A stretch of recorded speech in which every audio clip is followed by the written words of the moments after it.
college?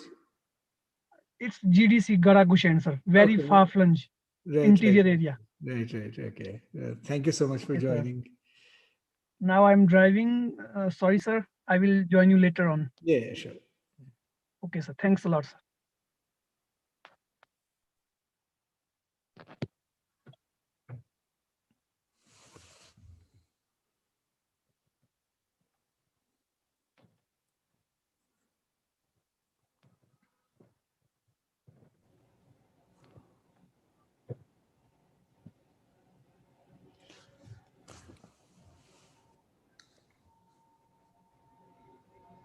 College? It's GDC, Garaguchen, sir. Very far-flung interior area. Right. Thank you so much for joining. Now I'm driving. Sorry, sir. I will join you later on. Yeah, sure. Okay, sir. Thanks a lot, sir. Welcome, everyone. It's 6 and we'll start. I am Chaitra Redkar. I welcome you on behalf of Department of Humanities and Social Sciences, IISER Pune. It's a privilege to have Professor Pratap Bhanu Mehta to deliver the second lecture in this Indian Democracy webinar series, which GDC, Garaguchen, sir. Very far-flung interior area. Some kind of echo is coming. Thank you so much for joining. Yeah. Can you mute? Now I'm driving. Sorry, sir. I will join you later on. I'll request everyone, all the participants, to please mute. Welcome, everyone. It's 6 and we'll start. I am Chaitra Redkar. I welcome you on behalf of Department of Humanities and Social Sciences, IISER Pune. It's a privilege to have Professor Pratap Bhanu Mehta to deliver the second lecture in this Indian Democracy webinar series, which GDC, Garaguchen, sir. Very far-flung. it's some kind of a technical problem. I suppose coming. Thank you so much for joining. Can you Now I'm driving. Because all that I has will been join you spoken later is on. getting repeated. Everyone, Just all the check. participants to please mute. Professor Redkar, I think you can mute everyone. Everyone. You're the host. Yeah, yes. And actually, whatever has been said is getting repeated. It's the I same. welcome you on behalf of Department of Humanities and Social Sciences, IISER Pune. It's a privilege to have Professor Pratap Bhanu Mehta to deliver the Relationship between nationalism and democracy in both conceptual terms and slightly comparative terms. Because I do think sometimes the Indian debate becomes sort of obsessively sort of self-focused. And I think we fail to ask the right kinds of questions about what is essential to nationalism or what is essential to आपका आवाज नहीं आ रहा बराबर. So I hope you can hear me. Let's.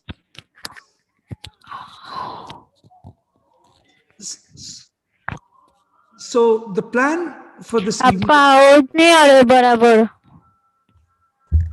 The plan for this evening. So we can't able to hear your voice clearly. Not sure why that is the case. Is this true of everybody? Can you hear me now? I mean, I just did a mic check. Seems to be working. Okay. So hopefully this will work. So the plan for the evening is very simple. Okay. The plan for the evening is very simple. I'll just share one slide with you just to give you the outline of today's talk, and then I'm not going to use the PowerPoint for the sake of simplicity. I will just talk very briefly. I guess I don't have screen. There it comes. 6 issues that one needs to think about in thinking about the relationship between nationalism and democracy. And I will talk about each of these issues in both comparative perspective and conceptually. And don't worry, I won't go over time. It sounds like a really big topic. But I hope this framing, nationalism and membership, nationalism and representation, nationalism and historical memory, the relationship between nationalism, religion, nationalism and revolution, and nationalism in the self, are in a sense 6 different angles, I think, from which one can look at the relationship between nationalism and democracy and try and identify what the stresses and strains have been historically in this relationship. And perhaps they'll throw some light on our contemporary predicament in India and globally. Yeah? So let me begin with one very obvious observation, so obvious that you might accuse me of, the thing Sherlock Holmes accused Dr. Watson of. Your grasp of the obvious amazes me.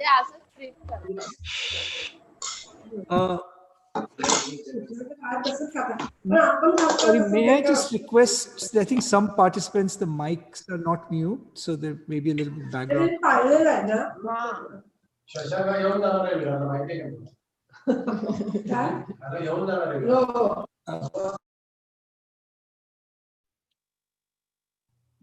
Okay, there. So here goes. Now, historically, as most of you know, the relationship between nationalism and democracy is very close one, right? It's a very close one for a very simple reason, that modern democracy is difficult to imagine without particular political forms. Professor Redkar, may I just request you to mute people once again? I think there's still a few. Okay.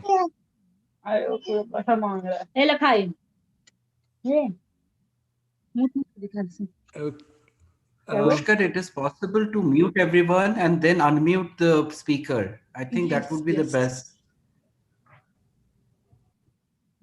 Mute all. Then go to him, Pratap. Okay.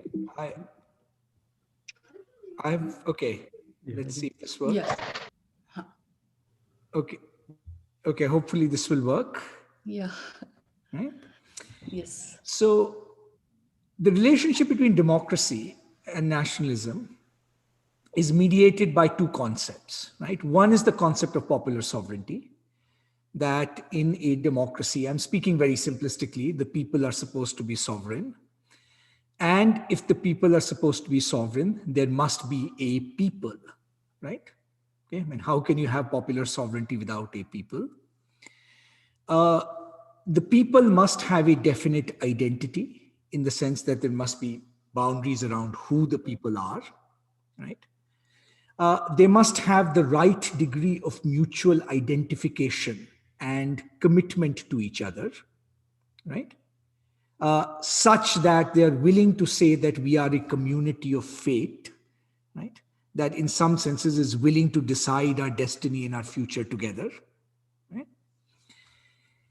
And almost all challenges to hierarchical forms of political authority, whether it's a challenge to monarchy in 17th century England, whether it's a challenge to empire in the 19th and 20th centuries, they have all invoked the concept of the people, right?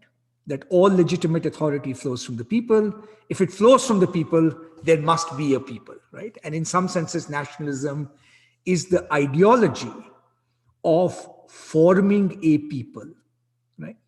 And in some senses, claiming collective rights of self-determination for them. Okay? The second form in which nationalism and democracy are related is that whether we like it or not, the dominant political form in the modern world has been the nation state, right? There are varieties of nation states, admittedly, there are different models. But the simple fact is that in the international system, and in terms of consolidation of the means of violence domestically, the nation state form has emerged as a dominant political form that eclipsed all other kinds of political forms. If you looked at the medieval world, not just in India, but globally, or the ancient world, you would have found a bewildering variety of political forms, right? Monarchies, empires, republics, Hanseatic leagues, right, in Europe, all kinds of different political forms. And as John Stuart Mill pointed out, by the middle of the 19th century, it had certainly become the case that if you were going to be a political form that was going to be recognized by the international system, you needed to have some attributes and characteristics of a nation state, right? And democracy and popular sovereignty historically have worked within, sort of broadly speaking, the paradigm of a nation state, right? So in that sense, conceptually and historically, the relationship between democracy and nationalism has been actually a very close one. Now, what is the problem with this relationship, or what has historically been the problem with this relationship? To put it very simply, right, most political theories, if you think about liberalism, for example, right, have a very easy answer to the question, what makes a state a legitimate state? Right? What should be the form of legitimate government, right? What kind of constitution should it have? What rights should people have? We sometimes disagree over this, right? But most political theories answer a question about what is the legitimate form, constitutional form that a nation state should take. The more difficult question historically to answer, and which neither democracy has resources to answer from its own, nor liberalism has resources to answer from its own, is the question of membership. Okay? Who should be a member of this entity that we have designated the people? Right? Liberal theory can't answer this question because liberal theory has a great account of rights. It can tell you what rights you should have once you are the member of a nation state, once you are a member of a demos, right? It'll defend individual rights, it'll defend constraints on government. But if you ask the question, who is allowed to be a member of this demos? Should it be everybody who shows up, right? Should anybody who immigrates to the United States and says, I want to be a member of this demos, be allowed in? If not, why not? Right? And you would have immediately noticed that this question can't be answered by liberal theory itself, right? Or the only logical conclusion you might say is actually a cosmopolitan state, which in some ways admits everybody. It can't be answered by by democratic theory as well, right? So should the existing demos or group of people decide who gets to be a member and who doesn't? But you can see the paradox in this position, right? I come knocking on your door saying, I want to be a member of your society, but I don't have a say in deciding whether I get to be a member of your society, right? And one of the biggest challenges for nationalism and the relationship between nationalism and democracy is that the concept of a people in that sense has always required some principle of exclusion, right? Because without that principle of exclusion, you do not give the people a sense of finite boundedness. Right? But the difficulty is that there is no principled way of actually excluding somebody from being a member of that demos from a liberal point of view or from a democratic point of view. Very simply, if I say, look, I agree to abide by the laws of your country, I agree to be a good democratic citizen, why don't I have a right to be a member of this demos? So every democracy in the world, in that sense, has always had to practice a principle of exclusion of some kind. Mr. Trump may have done it graphically and violently in separating children at the borders. But don't forget, every American administration previously also had to build, in some senses, cages and walls and fences to keep immigrants out. Right? So the first line of contention on where does the tension between liberalism and democracy and nationalism, and liberalism and nationalism come in, comes on the issue of membership. Okay. And no democracy has escaped this. Mostly we have fudged and found practical accommodations and answers, but there's been no principled answer to this question of exclusion. The second form in which the membership question impacts democracy is that even if you are formally a civic nation, right, a nation that says that the criteria of inclusion that you use in the political community is not based on or does not discriminate on the basis of any ethnic or ascriptive criteria, right? So you're not a nation constituted by a single language. You're not a nation constituted by a single ethnicity. You're not a nation constituted by a single religion. You are, formally at least, a civic or a constitutional nation, where the claim is that the sole criteria by which your membership in that community is judged is your broad fidelity to the constitutional norms of that country, right? The United States thinks of itself as a paradigm example of that kind of a civic nation, right? Formally speaking, India, the Indian Constitution, is a paradigm of that kind of civic nation, right? We cannot discriminate citizenship on the basis of religion, race, caste, any ascriptive criteria, right? Who is a good Indian? Whoever abides by the Constitution of India. But even in countries where you have a formal civic nationalism, right? In actual civil society and politics, there has always been the dominance of particular ethnic groups. So the civic nationalism of the United States was always tinged by a notion of whiteness or white Protestantism, right? England, right? Nobody could ever doubt the fact that it was a Protestant country, right?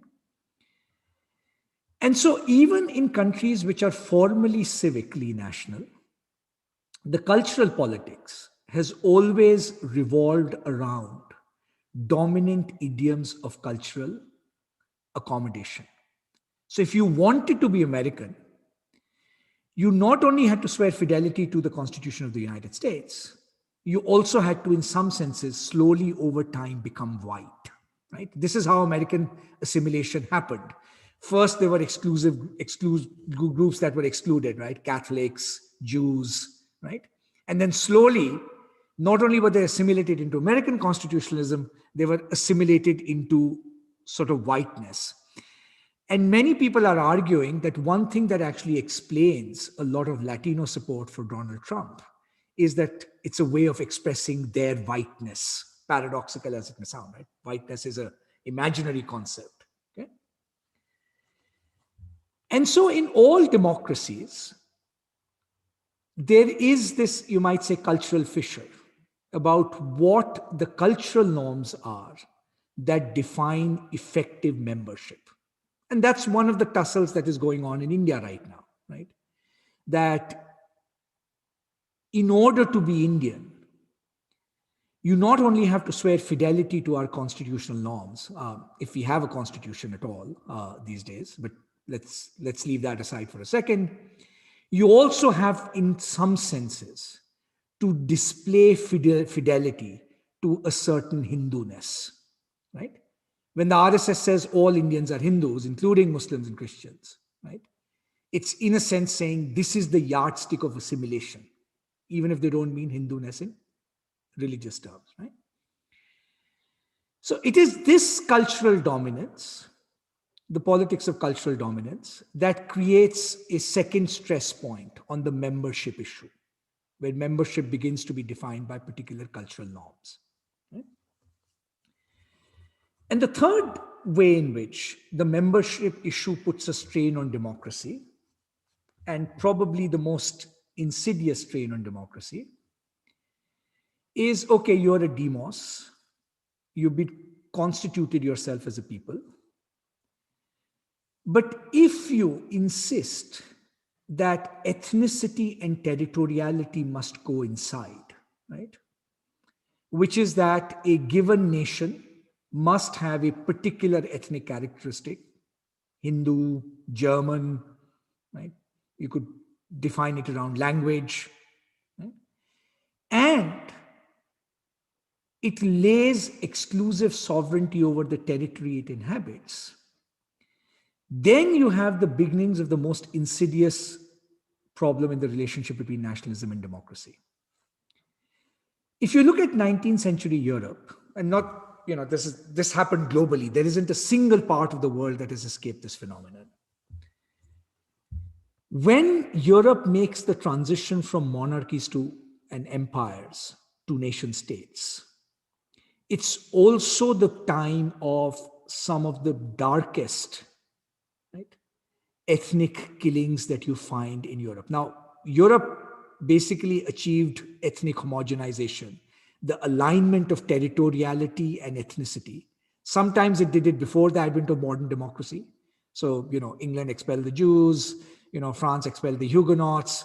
They actually became homogeneous nations through sheer force before the advent of democracy. But almost all countries that, in a sense, tried to align territoriality and ethnicity through a democratic process ended up unleashing a very radical politics of exclusion, and in some cases even genocide. Right? It's not an accident that genocide is, in a technical sense, a modern invention, right? Where a people say to another group of people, you do not have a right to exist in this territory simply because of who you are, right? So 19th century Europe, actually, if you look at the map of 19th century Europe, late 19th century is a period of extraordinary homogenization, right? As the Habsburg Empire begins to collapse.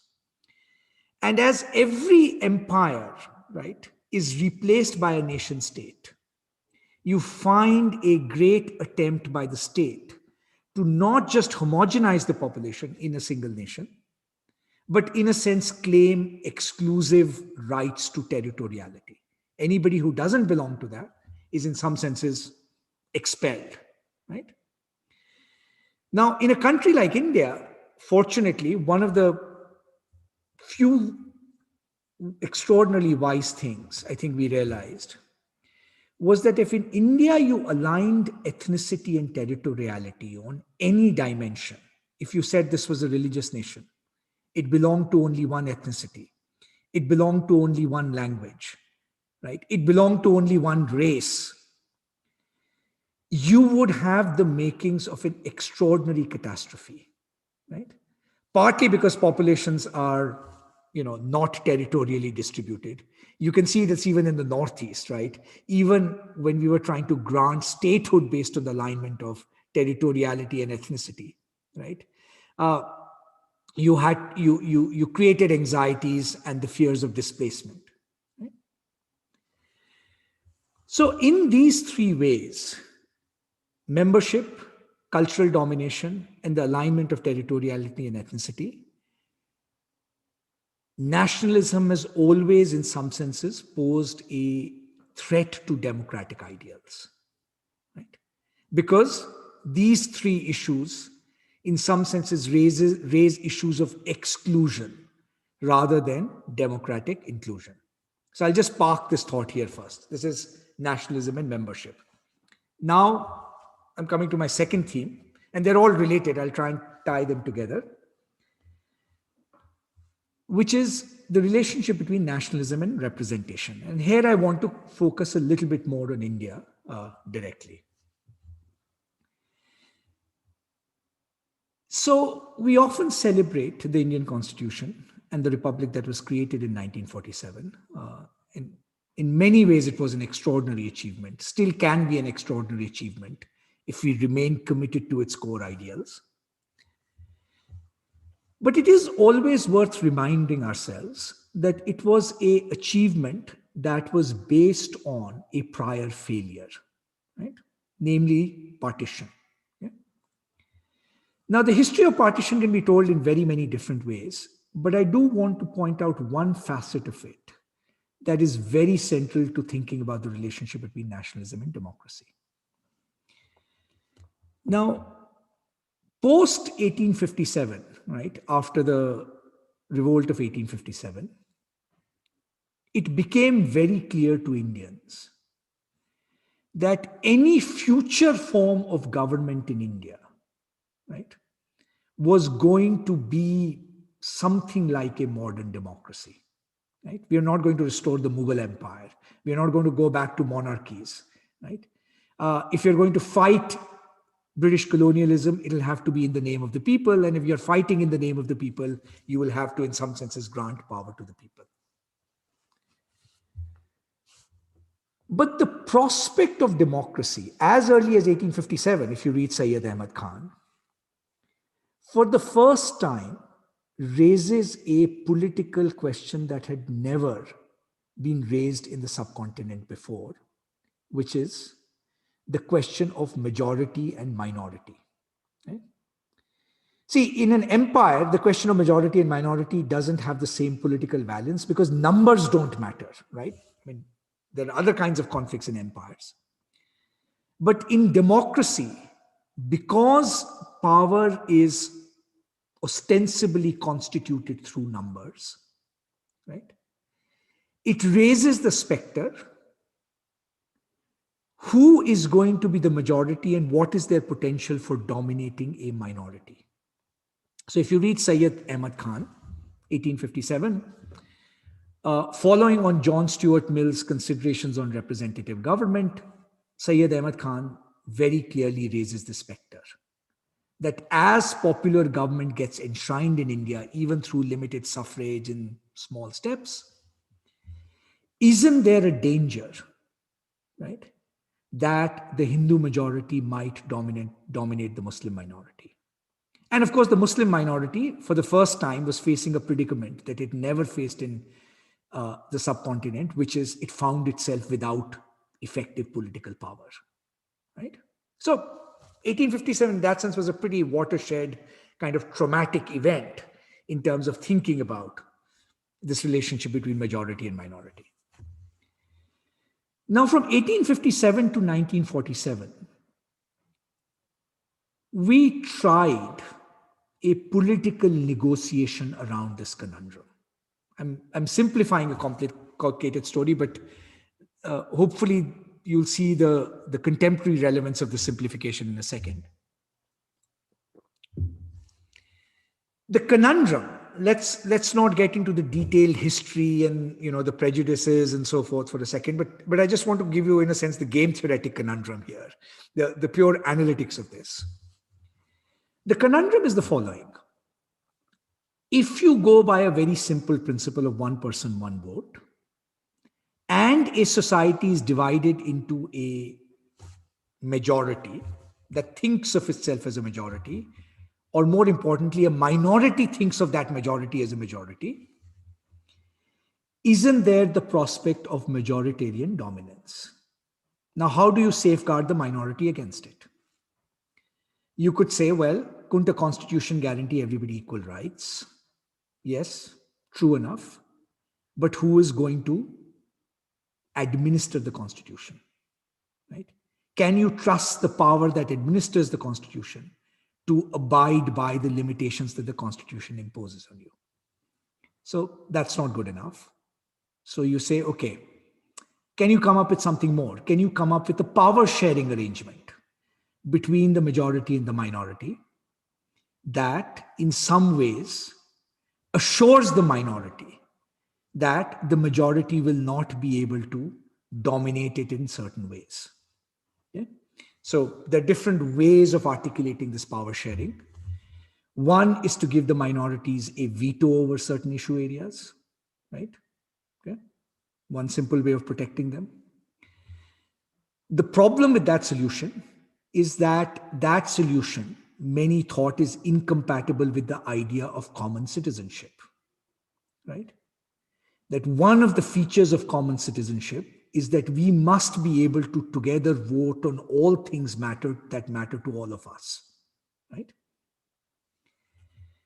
A second possible solution is to give a share in power through representation, right?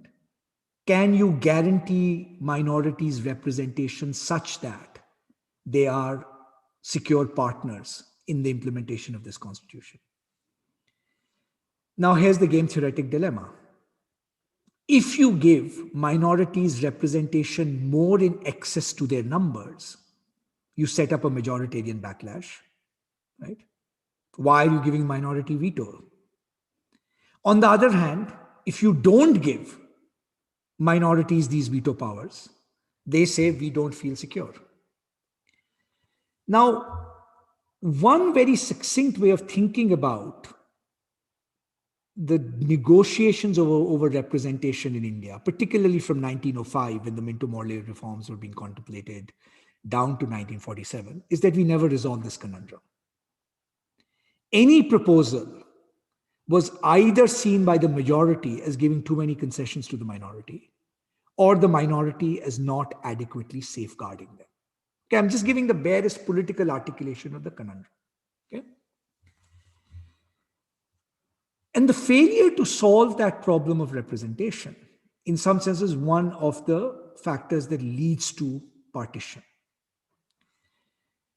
Now, what lesson do we draw from this history? And I think it's worth thinking about this because we are back to where politics was in the 1930s. So, right, in a way that I'll just describe. One lesson to draw from this, possibly, is that if a society thinks of itself in terms of a permanent majority and minority ethnically constituted, then there is no solution to the problem of representation. Right? Okay. And it's not an accident that every society that has tried that form of consociational representation, whether it was Sri Lanka, whether it was Fiji, either ended up in partition or some form of ethnic violence. Indian partition was not unique in that respect, right? So if the question of democracy is posed as a question of power sharing between a permanent majority and a minority, right? Identified along some ethnic or ascriptive or religious criteria, then the problem of representation has no solution, right? Yeah. So what's the pathway out? Now, the traditional pathway out is that the mistake is to pose the problem this way, right? That so long as you have the concept of a majority and a minority, as Alfred Coburn very pithily put it, right? Partition was, in a sense, a non-solution to an insoluble problem, right? Now, why is this issue of contemporary relevance?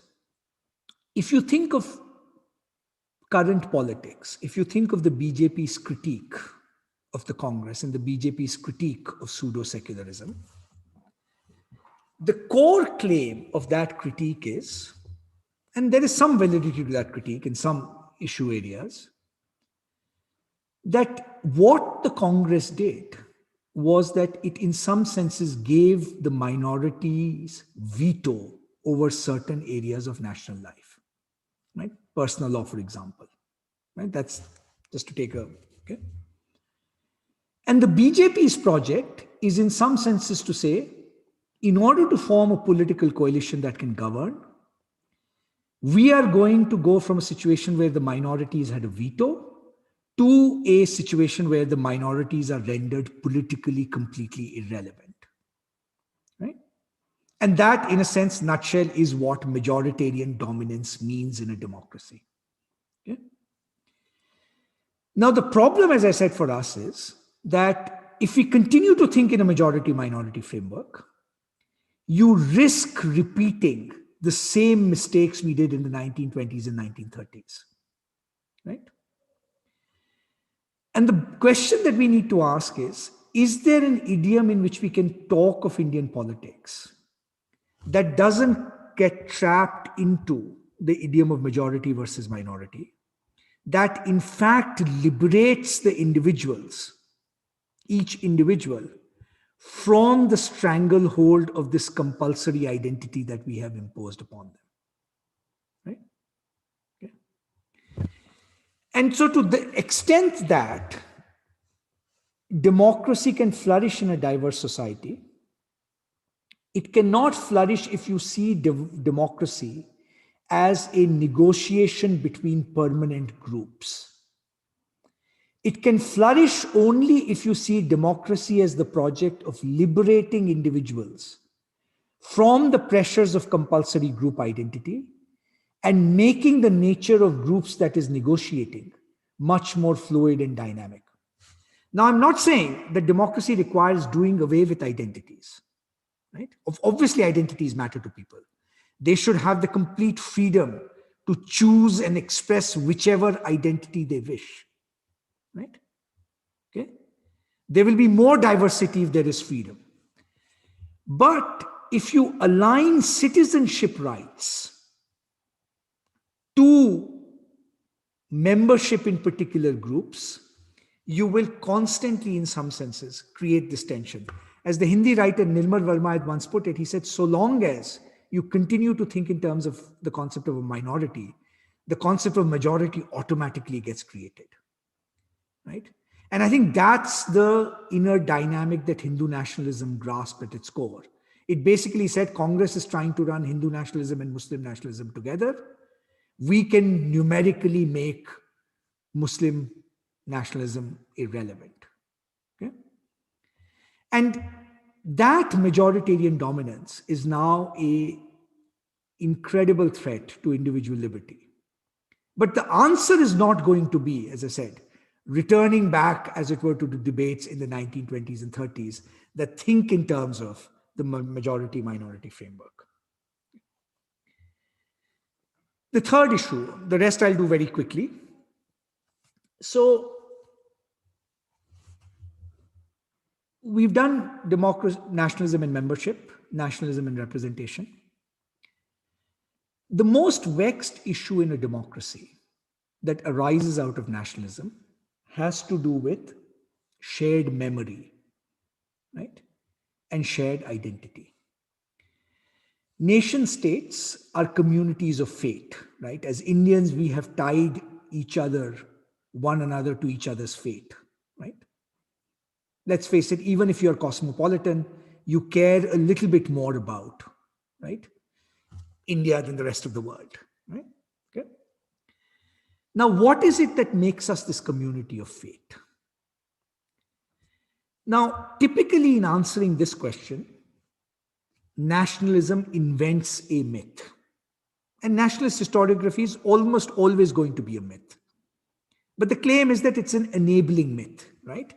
This is a community that has persisted through time, right? And shares a shared fate. Now, the question is, what's the story you tell about this community? What makes it the community that it is? How has it persisted over time? Now, this is where the cultural politics in a democracy gets the most contentious. Not just in India and everywhere else. I mean, just you've seen the American election, right? In part, the American election was fought over whether 1776 should be seen as the founding of America or 1619, right? Which is in a sense the inscription of slavery in America, right? These two kind of narratives. Now, national myths are like what Gibbon said religion was, right? Remember Gibbon's famous quote of religion that the philosophers all think religions are false. The people all think they are true, and the politicians all think they are useful. It's probably true of more of nationalism, right? Professional historians think national identities are almost always false. The people think they are true. There's a popular kind of imagination of nationalism, and the politicians always think they are useful. But the question is, what are the terms on which this shared memory is negotiated in a democracy? What is the relationship between elite discourses of national identity and popular cultural memories of nationalism? And in India, this particular question has, I think, plagued us in very serious ways. And I'll just mention two very briefly. So, one approach that I think we took after independence, and in my mind, actually, I think it was a wise approach, but we never fully executed it, is to say that the great thing about modern India, right, post 1947, post 1950, the enactment of this constitution, is that this constitution is going to be burdened with moral values, but it's not going to be burdened with an identity. Right? One of the nicest things about the Indian constitution is that it doesn't burden you with God or history or ethnicity. This is, by the way, in contrast even to the Chinese constitution, right? Your supposedly Marxist constitution that actually begins with, right, burdening China with the Chinese civilization, right? Okay. So one tack we took in 1950, which I think was very Gandhian. I mean, Gandhi was wise about one thing. He said, look, if you get into this conundrum of shared memory, right, as a basis of forging a new national identity, that's a fool's errand. History is a slaughterhouse. All kinds of groups have slaughtered each other in different moments and in different times, right? You will get into this deep mess of competing narratives. Whose narrative of Indian history, right? The Muslim narrative, the Hindu narrative, the upper caste narrative, the Dalit narrative, right? So the only way in which you're going to keep this project together is almost like a radical act of forgetting, right? Whatever happened in the past happened in the past. It's irrelevant now whether Hindus or Muslims were conflictual in medieval India or whether they had a cooperative relationship or whether they had both. You cannot found the modern Indian project on replaying, right, those historical narratives. Then you'll end up with a Mahabharata, where one of the things with the Mahabharata is everybody keeps playing and replaying a past story, a past upakyan, right, which gives you ground for revenge. So the Gandhian approach to historical memory was an act of radical forgetting. The only thing we should remember is all these historical disputes lead to violence, and we are better off, right, acting as a young nation anew.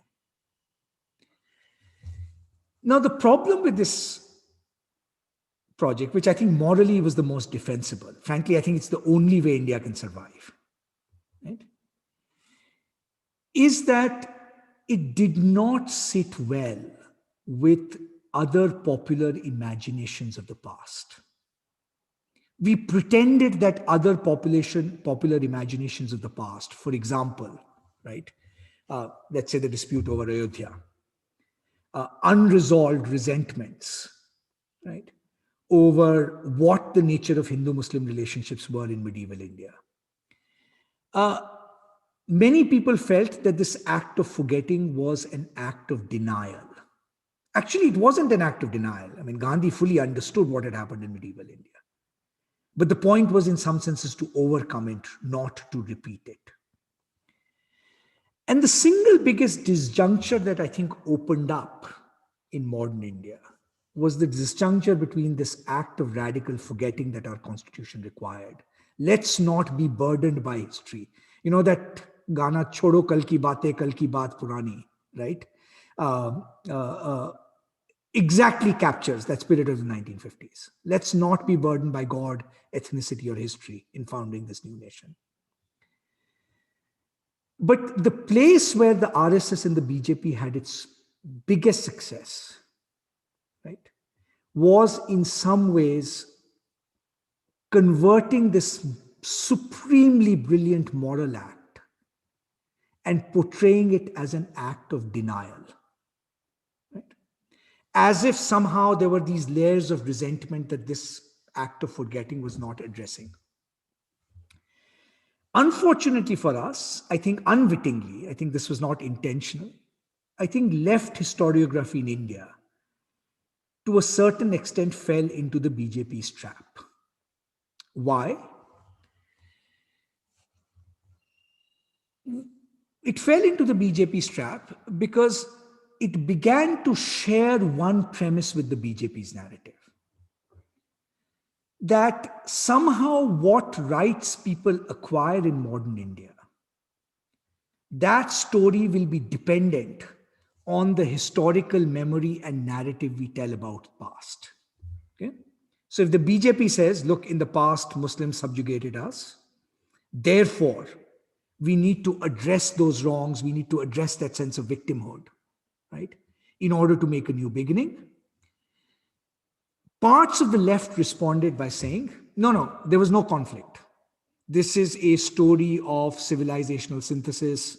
The conflict in some senses was, you might say, epiphenomenal, right? Aurangzeb didn't really wasn't a, religious bigot. Now, I'm not going to go into the historical complexities of this. I'm not a historian.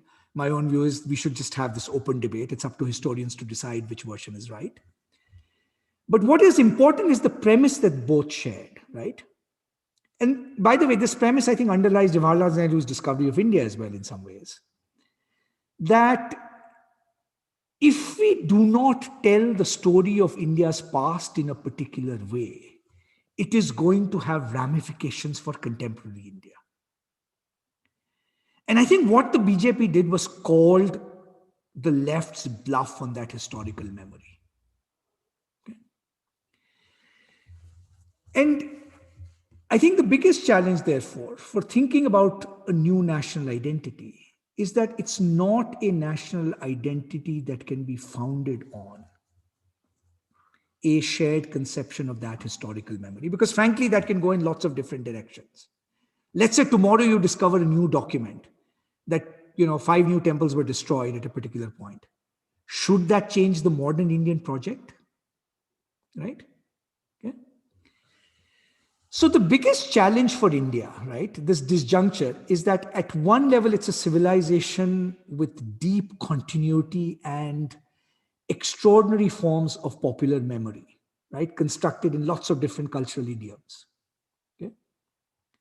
And yet, its official constitutional project required, in some senses, either that forgetting for political purposes. It's not saying you can forget it at a cultural level, at an individual level. Okay? And what the BJP has managed to fashion, and this is the terrain in which there's going to be a deep tension between democracy and nationalism, is saying that we now want to colonize this question of historical memory on our own terms. Right? Okay. And the terms on which we want to colonize it is the terms which, in some senses, not just overplay Hindu victimization, right, but in some senses marginalize out minorities and India's cultural diversity. Okay? So, big, in a sense, challenge. Now, the last sort of points I want to make some sense of very quickly is, now in the process of reconstituting this historical memory, the BJP also has to bring about one revolution, which is it has to also colonize religion. Historically, nationalism and religion are competitors, although you might think they are aligned because nationalism often uses a religious idiom, right? 17th century England was Protestant nationalism as much as it was secular nationalism. Okay? But they are competitors in two very specific ways. Nationalism is the only modern ideology that, like religion, can psychologically consecrate death, right? Has a conception of martyrdom attached to it, okay? Just like religious done, right? That's partly the function of religion, in a sense, is to consecrate death, either figuratively or otherwise through sacrifice. And it promises a different kind of immortality, continuity. You may be transient, but you, qua Hindu, qua Muslim, qua German, acquire immortality through the continuous existence of your nation through time, right? In some senses, it's sort of, okay? It's in that sense a competitor to religion because it operates in the same psychological space. Okay? But what the BJP project has to do, right, in some senses, in order to reorient this competition towards nationalism, is to eviscerate religion of all its content, such that, right, the only characteristic that becomes important about being a Hindu, right, is participation in this community and giving it your highest loyalty and your fidelity, right? The BJP is in that sense even against the Mahabharat spirit, right? That says, look, for the sake of the Atman, for the sake of the soul, right?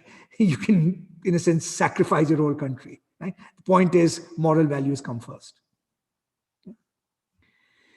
And so part of the way in which the BJP is impinging upon democracy is, and if you see what's happening to contemporary Hinduism, this now creation of a seamless complex between religious organizations, right, between political parties, creating them in a sense in a form of hierarchical command and control. Mr. Modi, when he consecrated the temple at Ayodhya, was not just being a monarch, he was in some senses anointing himself something like the political pope of Hinduism. An absolutely revolutionary transformation, and frankly, one that is not being resisted at all from within Hinduism. Okay, there's no precedence for this form of creation of a kind of political identity uh, through religion by eviscerating it. Okay? Now, in this process, there is one challenge that any nationalism faces. So it wants to create this community. All nationalisms speak in the name of the people, right? They want to constitute the people. They claim political sovereignty in the name of the people. They exclude in the name of the people. You are not part of the people because of certain characteristics that you might have. But they have to be very careful about how they invoke the concept of the people. Because if you actually shared power with the people, right, you can imagine social relations will take a revolutionary cast.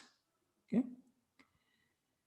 So the people have to be invoked as a concept, but in ways that you ensure that power is not, in some senses, deeply shared with them.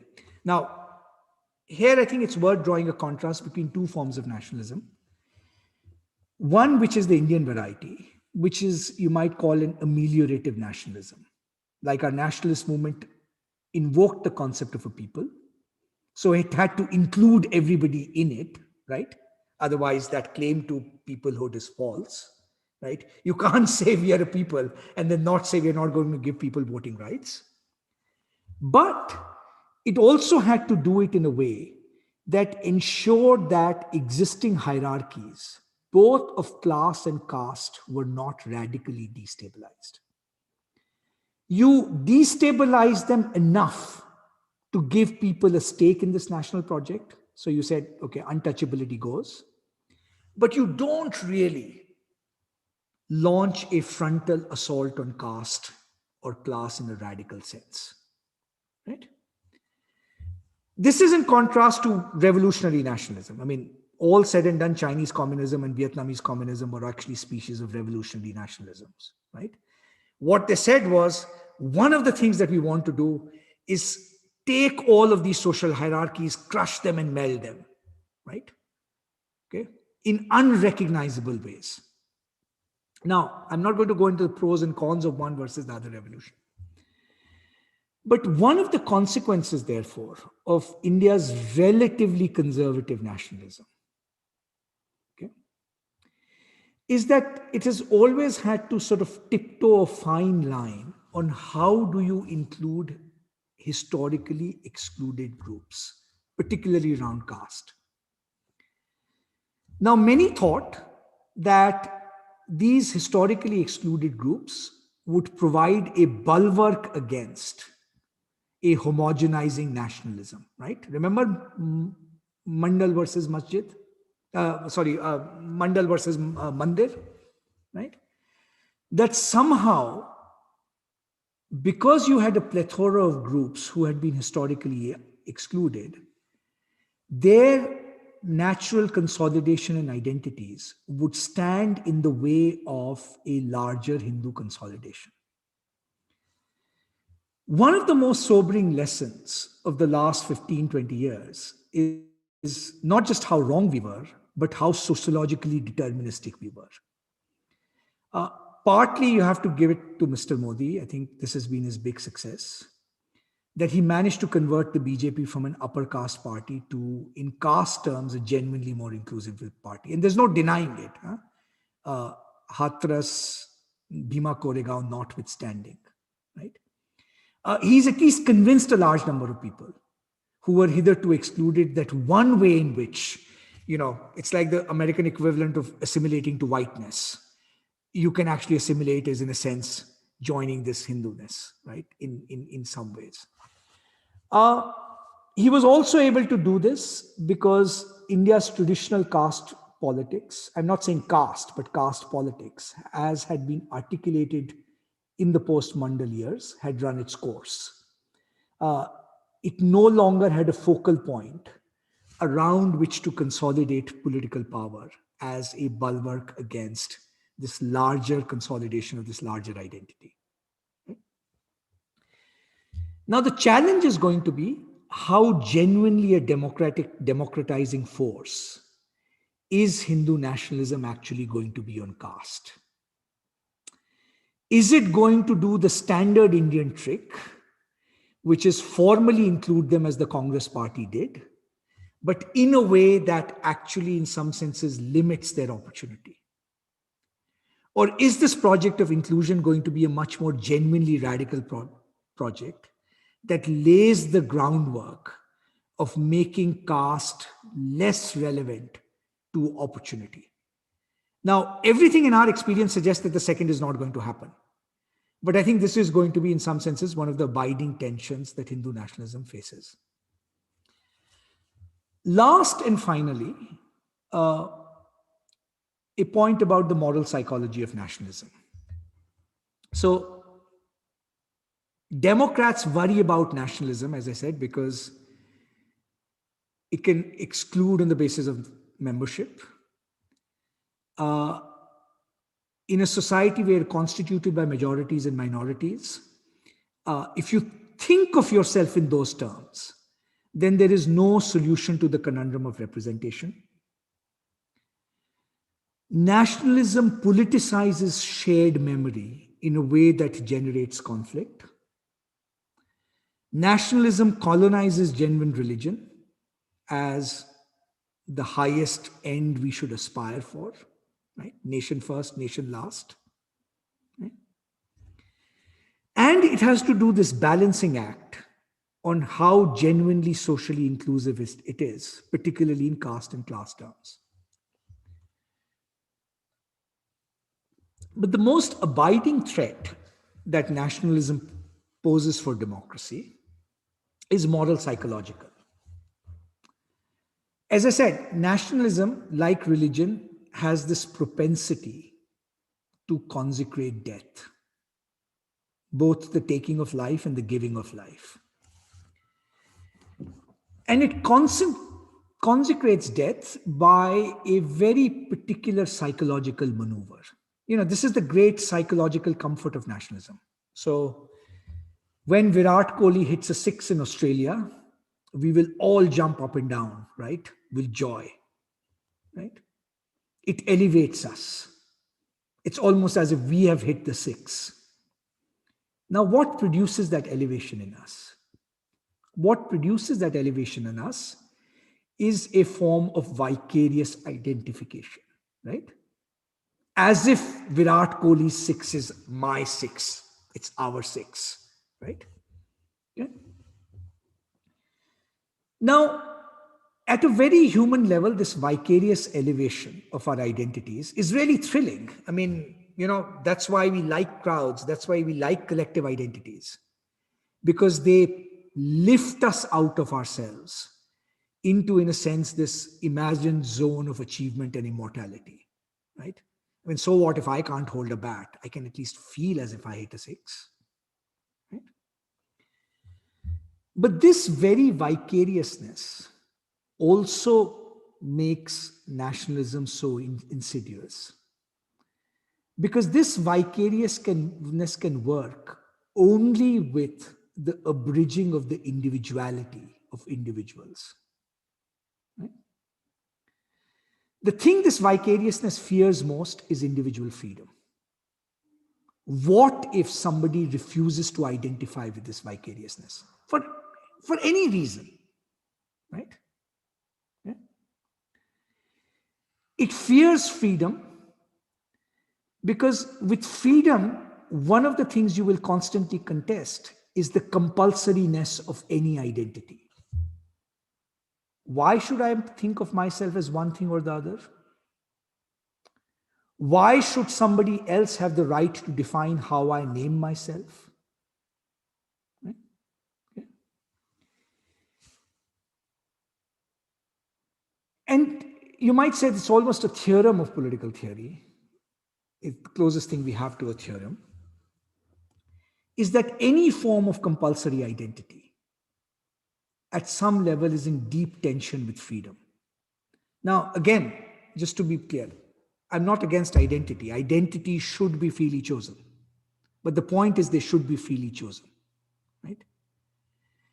But the nationalist project is a project of producing vicarious identification, right? Through, in some senses, curtailing your freedom.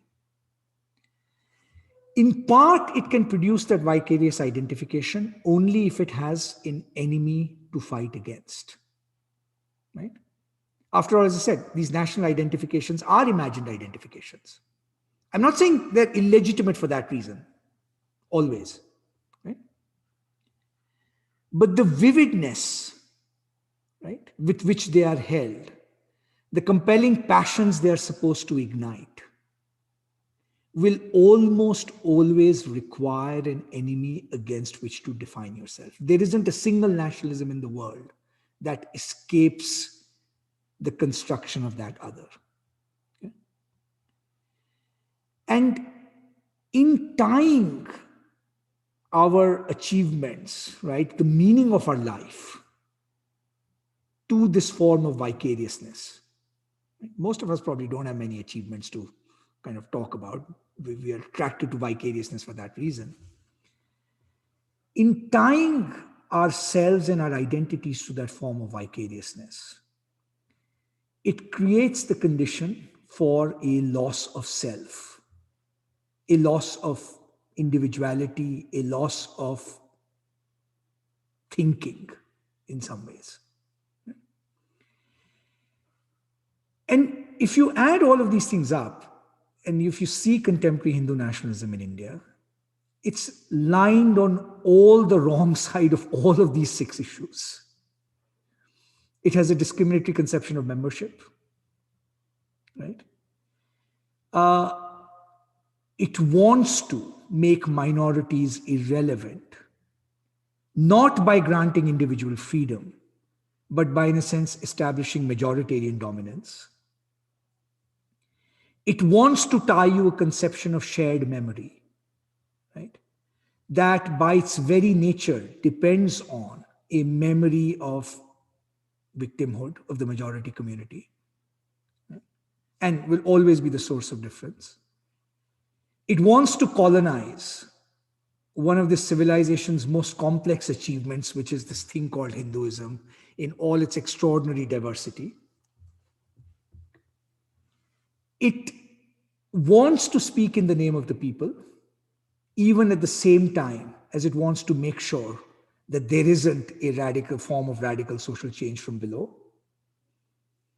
And it wants to constantly test this vicarious identification, which it posits as the litmus test of your nationalism. Right? If nationalism takes on this form, then it is arguably the single biggest threat that both democracy and freedom can face. And I think the challenge for Indian democracy is going to be, can you imagine forms of belonging and mutual identification that don't commit us to these 6 mistakes that contemporary nationalism is? Uh, as I said, unfortunately, this is not just a trend in India. This is a global trend. But precisely because it's a global trend, it's an extraordinary right, challenge to the future of humanity. I'm sorry I've gone on too long, but thank you so much. Thank you, Professor Mehta. It was a very engaging talk, and the amount of questions that it has generated shows how people are receiving this. I'll try to read them. There are a couple of overlapping issues that have been asked, and there are some questions on YouTube as well. So what I'll try to do is combine these questions and would like to read them here. One question at the very beginning is asked by Abhay. He says that can't we remove the idea of caste and religious community by citizenship or nationalism? What are the problems that we face while doing so? And towards the end of this chat, there is something which is closer to this, as a question asked by Ashay. He says, you talked about majority minority based on ethnicity or religion, how it forms permanent groups. What if we base these groups on economic power and gave representation based on the economics? So that is one question. Shall I read all the questions, or shall we go one by one? Maybe one or two more, so I can maybe just take them together. Otherwise, it might take long. Yeah. So there is one question on YouTube by Loveleen Garg. The question is, can nationalism and secularism go hand in hand? That is one question over here. And then here on Zoom,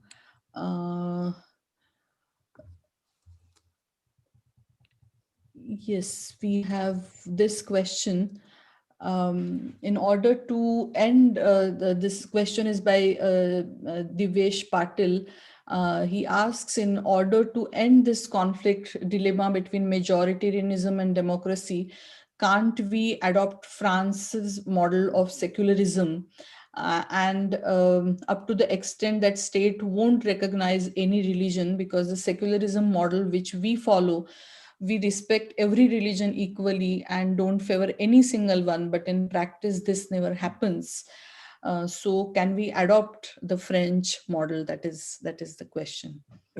Okay, thank you all for those questions. They're actually wonderful, and they're connected in some ways.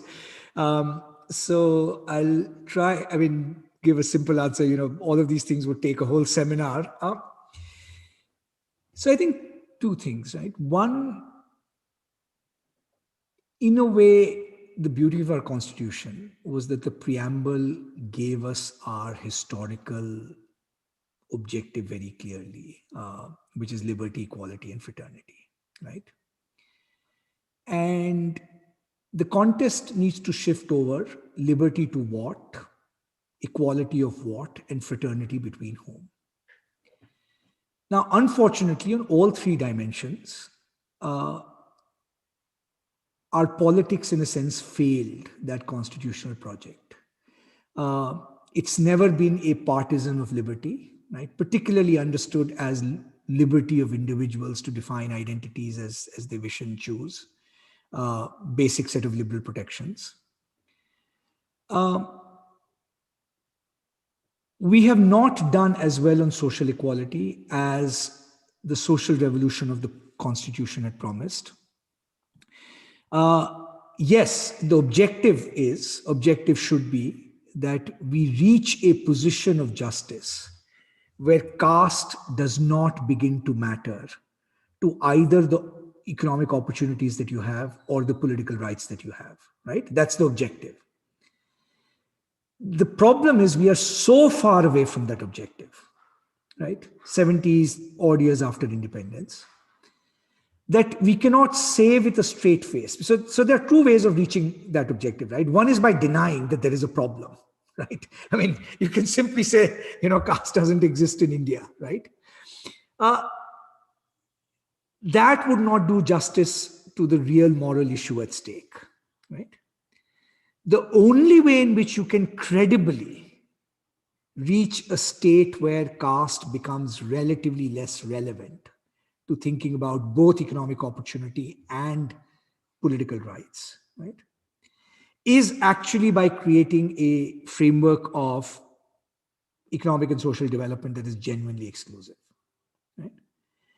In fact, it's precisely because of our failures in that sphere that the salience of caste as an identity actually remains so powerful.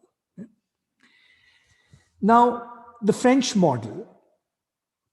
So look, I'll be very simplistic about it. Again, going back to the Indian Constitution. The Indian Constitution had there's a tension between three different projects in that Constitution. And this is a tension that's inevitable in some senses, any liberal constitutionalism, right? One is the objective to liberate individuals and guarantee all individuals, qua individuals, freedom and equality, right? Article 14, Article 21, cornerstones of this, without qualification. Okay? But this project requires a second project, which is given that in a country like India, the source of oppression has not always just been state power, it has been social power as well. What is the power that the state needs to acquire over society in order to emancipate individuals, right? This is, for example, the kind of tension that you see in the, let's say, the Sabrimala case. This is the kind of tension you see in the discussion over Muslim personal law, right? Is there a threshold in the society that every practice that the society tolerates must in some senses conform to what you think is the public principle of Article 14 and Article 21?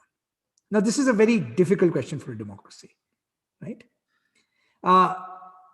In a moral sense, you could argue yes, but you might still worry whether the state and the exercise of state power is the best ways of achieving that goal, right? After all, in India, the state acquired so many powers precisely because it tried to legitimize itself against social power. Yeah? The third project, in some senses, is you could go deeper, which is the French project, which is, you could say that the purpose of the state is not just to protect the liberty and equality of individuals, it is to, in a sense, create and police a certain kind of cultural self-presentation. Now, I'm with the French model in the sense that, to the extent that, sorry, not with the French model, but just looking at President Macron's speech, which is to the extent that every liberal constitution has to be uncompromising on its defense of freedom and the principle of non-discrimination, right? Those are the two cornerstones of a liberal constitutionalism, including, by the way, I think very nearly absolute freedom of expression. We can have a separate discussion on this, but where I strongly object to the French model is I don't think the defense of freedom requires cultural policing. I don't think it requires the state necessarily taking a stand that under all circumstances would a hijab be in some senses incompatible with secularism. That's actually not freedom. I mean, that's kind of shading over into a form of cultural policing, right? So the simple, I mean, and I think we should keep it simple, as Dr. Ambedkar said we should. If we just concentrate on these three lovely words, right, without its French connotation, take it in the Indian concept: liberty to what? Liberty to maximal freedom possible to every individual, compatible with a similar freedom for everybody else. Equality, certainly as a principle of non-discrimination. And then fraternity between whom? Absolutely everybody who inhabits the territory of India. Right? I think that's actually, in a sense, the core moral axis. And if we think of that, then these debates over nationalism and secularism seem beside the point, right? Because remember, even if you take something like a word like secularism, who defines the boundaries of secularism, right? It is the state. On what principle should it define those boundaries? To my mind, it should basically define it on the principle of liberty, equality, fraternity, right? It's irrelevant. And if you define it on these grounds, then secularism is also compatible with the maximal religious freedom for everybody, so long as, right, you're not, in a sense, violating somebody else's freedom. So I think we've tied ourselves under too many knots in, trying to define secularism, nationalism. Liberty, equality, fraternity is a much simpler way to go. Yes, there are. This question comes from Ronak Dev. He asks if historical memory is something that can always be brought up and one cannot ever completely erase the past. Would it be ever possible to establish a politically liberal outlook that acknowledges the past, making space for individual voices, diversity to exist while addressing the current needs of the people? And there is another question which could be taken together is by Zakia. And the question is, can the belongingness and collectiveness be rooted in a future that is dominant and helps to forget the past, unlike or opposite to the golden past and bringing that past back? Okay, those are two very good questions, and they're actually related. So, the question of historical memory is obviously very. I mean, we are human beings. We are not only constituted by cultural identities, but those cultural identities have histories, and we have recollections of those histories, right? Now, and to that extent, there'll be a diversity of those recollections. They'll be incompatible often. They will jostle. They will argue with each other as well, right? Any two good historians will also argue with each other over the past. So, given that there is cultural memory, the argument becomes even more complicated. But the challenge is this, right? First of all, do your contemporary rights as a citizen, whether or not you are regarded as full member of a political community, do they depend upon you subscribing to a particular view of that cultural memory, right? So I may very well believe that medieval India is a tale of the slaughter of Hindus by foreigners. I may believe that. I'm not saying it's right or wrong. I may very well believe that. You may very well believe the opposite, right? And we can argue as historians, we can argue even in cultural terms.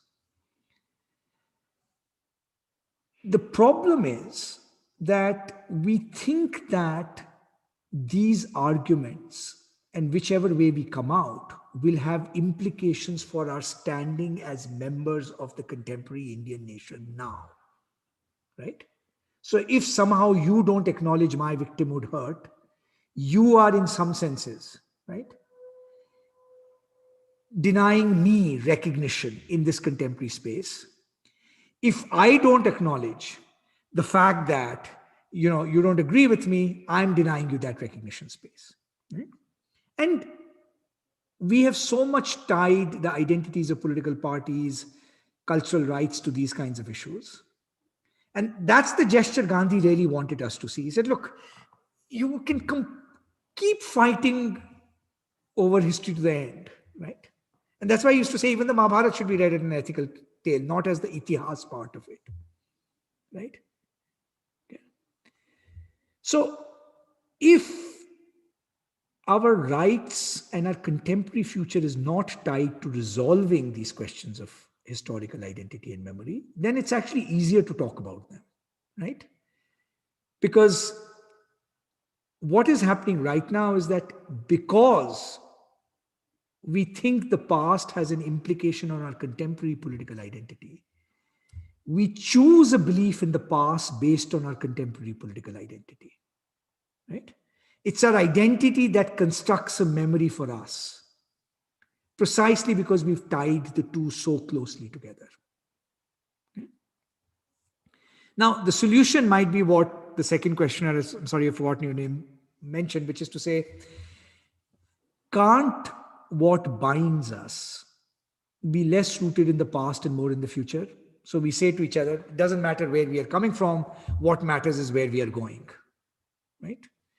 Yes, it matters where we are coming from to the extent that you have to know the starting point of people, but the important thing is in a forward-looking project of practical reason that makes us a community of faith. What makes us a community of faith is not that we have a shared cultural memory of 5,000 years of Indian history. Maybe we do, maybe we don't, maybe we have different interpretations of it. It's fun to talk about. It should be fun to talk about it, not politically murderous to talk about it, right?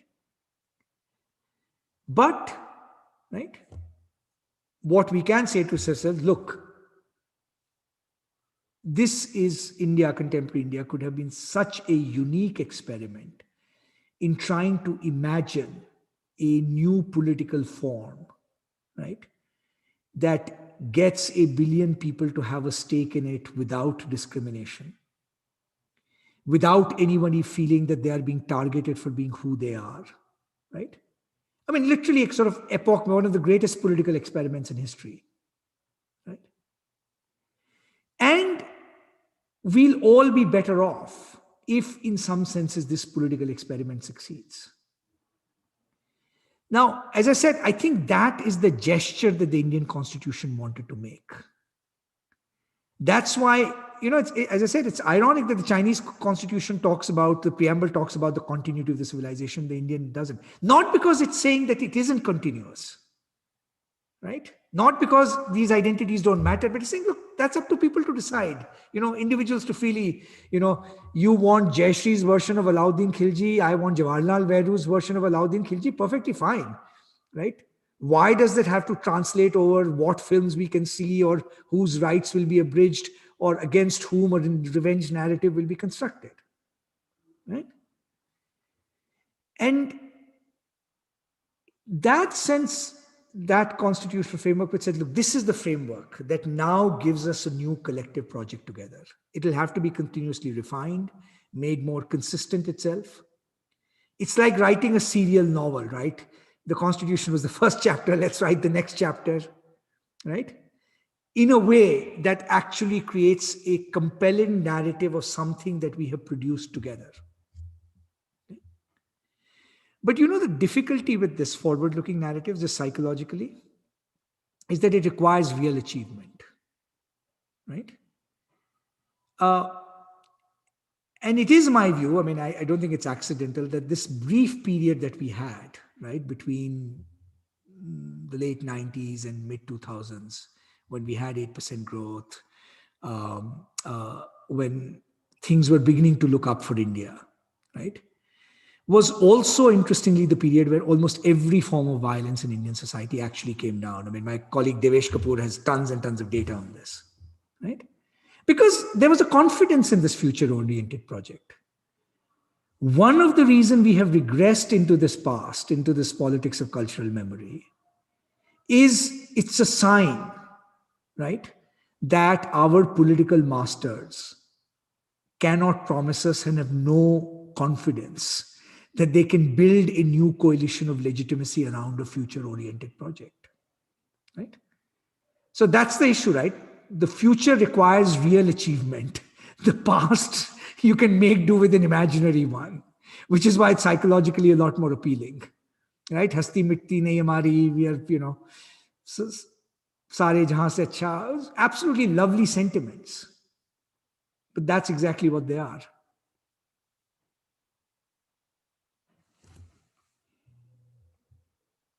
Okay. I think we'll take one or two more questions. It's a very long time you are uh, talking this media, and I think this must be very tiring. There are the question is from Shrikant. He asks, what could be the basic difference between patriotism and nationalism? And can we say fascism would be the peak of aggressive nationalism? And another question from him is, are nationalism and internationalism antagonistic to each other? Okay, very good questions. So, yes, conventionally people make a difference between patriotism and nationalism. And you can carve out the difference in many ways. I think the most succinct one that I like is that a patriot always, when faced with a question, the patriot asks the question, how can my country do better? The nationalist says, my country right or wrong. Okay, that's the basic sort of difference in moral orientation. Often people carve the distinction out differently. I mean, they say that, look, patriotism is aligned to fidelity to political values, but nationalism is fidelity to a particular identity, right? And that's also a helpful way of doing it. But I think this distinction is important in these two ways that I've suggested. But in practice, to be very honest, both can easily shade into each other. I mean, there are forms of patriotism that it is amazing how easily they can shade into nationalism. As I said, right? Civic constitutions that implicitly invoke ethnic premises, right? This temptation, my country right or wrong, right? Which is in a sense the characteristic of nationalism, rather than how can I improve my country morally, economically for a future project, right? But as I said, nationalism, my country right or wrong is comforting. Is nationalism incompatible with internationalism? So look, at a very abstract level, you could say not necessarily. I mean, the only good answer in all humanities and social sciences is it depends. If you look at the thinkers of the Indian nationalist movement, Aurobindo, for example, they all thought, in a sense, nationalism was a kind of stage to internationalism, right? But in practice, right, nationalism has often been in deep tension with internationalism, partly because nationalism says there is a moral primacy to my compatriots, right? So, just think of the way in which ordinary economic life is organized, right? My GDP matters more to our country's GDP matters more to all of us than, Switzerland's GDP, right? And for good reason, right? So, in the idea of a national community, there is inbuilt the idea, right, of for you, your compatriots taking priority over everyone else. So in that sense, there is a conceptual priority of the nation to the international. The only question is, what are the terms in which that priority is defined? Does it have to be necessarily antagonistic to other nations? Does it necessarily have to subvert, right, the coming together of nations in a multilateral order? The short answer is, it doesn't necessarily have to be that. But there have been very, very few far-sighted nationalisms that have actually thought of themselves that way.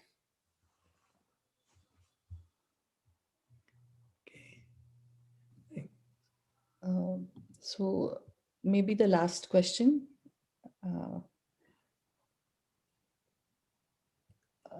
It's a similar kind of question has come on YouTube as well. How do we overcome the crisis or decline of democratic institutions in India?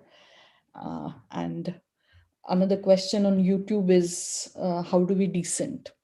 Okay. Oh, well, the second question answers the first. But look, I mean, I don't mean to sound like a sort of, some of you might think it's just many of us growing old and therefore getting a little bit more pessimistic. But there is no question that Indian democracy and actually conceptions of Indian national identity are undergoing a deep crisis. And let's be under no illusions about it, that this is going to be a long fight. I cannot these days with a straight face go into a constitutional law class and say, I know what India's constitution is and what's a framework that is going to protect all of us in this fight, right? As we are seeing left, right, and center as we speak. Yeah. The organizational forces that want to push us down the rabbit hole of these 6 traps that I just outlined of exclusion, they are extraordinarily powerful. I mean, hats off to them as a political movement. You really have to admire their energy. You have to admire their organization. You have to admire the long-term way in which they have gone about systematically dismantling, right? India's cultural complexity. You have to give it to them. And that's one lesson we have to learn from them, that if you want to reclaim a different conception of national identity, you can only do it if it's a long-term project, right? Not something that's tied to the next 2 years electoral cycle. Okay? It's the first time since independence that we are facing the twin challenge of deep authoritarianism and deep communalism together. We've always had periods of authoritarianism. The Indian state has acted in an authoritarian way on and off. We've had episodes of communalism in different ways. You can think of, actually, I think of Rajiv Gandhi's era as, for example, a deeply communal era in some ways. But a political order that is legitimized now on deepening both of these two tendencies. So you are in a situation where what will be required is something akin to a second freedom struggle. If the first republic has died and a new republic has replaced it, there'll have to be a new freedom struggle, right? And the first step in it is not being under the illusion that the first republic that we were used to with all its weaknesses and warts exists any longer. Not being under the illusion that even things you took for granted, like a certain imagining of what India's religions were, what Hinduism is, can be taken for granted. Okay? And we will have to return to old-fashioned things that Gandhi taught us. Lots of acts of civic courage, frankly, extraordinary civic courage. There will have to be new forms of political mobilization, outreach. The good old-fashioned ways in which political movements are crafted. And behind that, I think, as the last questioner just said, is that task is made easier if each of us can more credibly project that we ourselves are politically decent. But it's very hard to hold on to political decency in this political climate. Thank you so much. So, it was a very engaging and very enlightening talk. And I'm sure it has generated lots of questions and lots of ideas to reflect. And I'm certainly, I'm very certain that this will also invite students to read on these lines and explore this idea further. On behalf of Department of Humanities and Social Sciences at IISER Pune, I thank you for giving us your time, and I thank all the participants for these engaging questions which they have asked.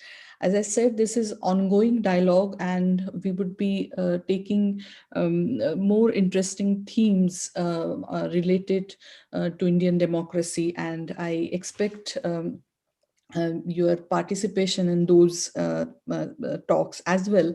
I would also like to apologize for the initial technical trouble that we had and disturbances that it caused. Thank you once again for your participation. Thank you. Thank you so much, Professor Redkar, and thank all of you for being so patient at this time in the evening. Thank you so much, and thank you for the questions. Thank you.